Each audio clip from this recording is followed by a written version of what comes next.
அன்பான உறவுகளுக்கு வணக்கம். மாற்றம் ஒன்றே மாறாதது. அந்த மாற்றம் இயமிலிருந்தே மலரட்டும் என்பதற்கிணங்க எமது சமூகம் மாற்றம் பெறணும்.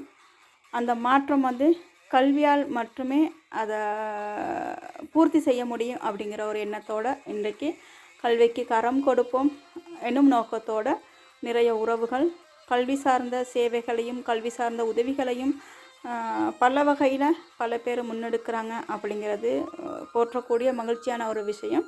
அதுலேயும் அதாவது சாதாரண தர பாடசாலை மாணவர்கள், பரீட்சைக்கு தோற்ற இருக்கிற மாணவர்களுக்கு நிறைய கருத்தரங்குகள், வினாத்தாள்கள் வழங்குறது, அதே மாதிரி வகுப்பு மேலதிக வகுப்புகளை நடத்துறது, ரொம்ப கஷ்டமான குடும்பங்களுக்கு பொருளாதார ரீதியில் உதவுறது, இந்த மாதிரி நிறைய சேவைகளை செஞ்சுட்டு வராங்க. அதே நேரத்தில் பாடசாலை சார்பாக ஆசிரியர்கள், அதிபர்கள், மாணவர்களும் நான் எப்படியாவது நல்ல ஒரு பெறுபேர் எடுக்கணும் அப்படிங்கிற பலதரப்பட்ட முயற்சி இன்றைக்கி பரவலாக நடந்துக்கிட்டு இருக்கு அப்படிங்கிறது நம்ம எல்லாருக்கும் தெரியும்.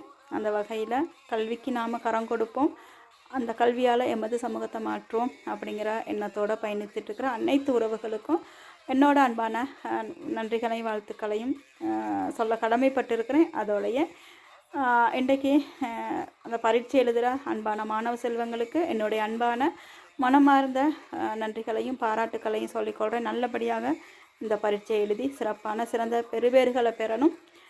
இந்த பாடசாலை மாணவர்களோட இந்த பெறுபேறு அப்படிங்கிறது அவங்களோட அடுத்த கட்ட நகர்வுக்கு மிக மிக முக்கியமான ஒன்றாக இருக்குது இந்த பெறுபேறு அப்படிங்கிறது.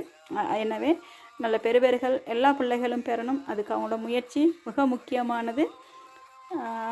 முயற்சியோடு நல்லபடியாக பரீட்சை எழுதி நல்லதொரு எதிர்காலம் அமையறதுக்கு கடவுள்கிட்ட பிரார்த்தனை பண்ணிக்கிறேன். அத்தோட என்னோட அன்பான வாழ்த்துக்களையும் மீண்டும் சொல்லிக்கொள்கிறேன் அன்பான பிள்ளைகளுக்கு.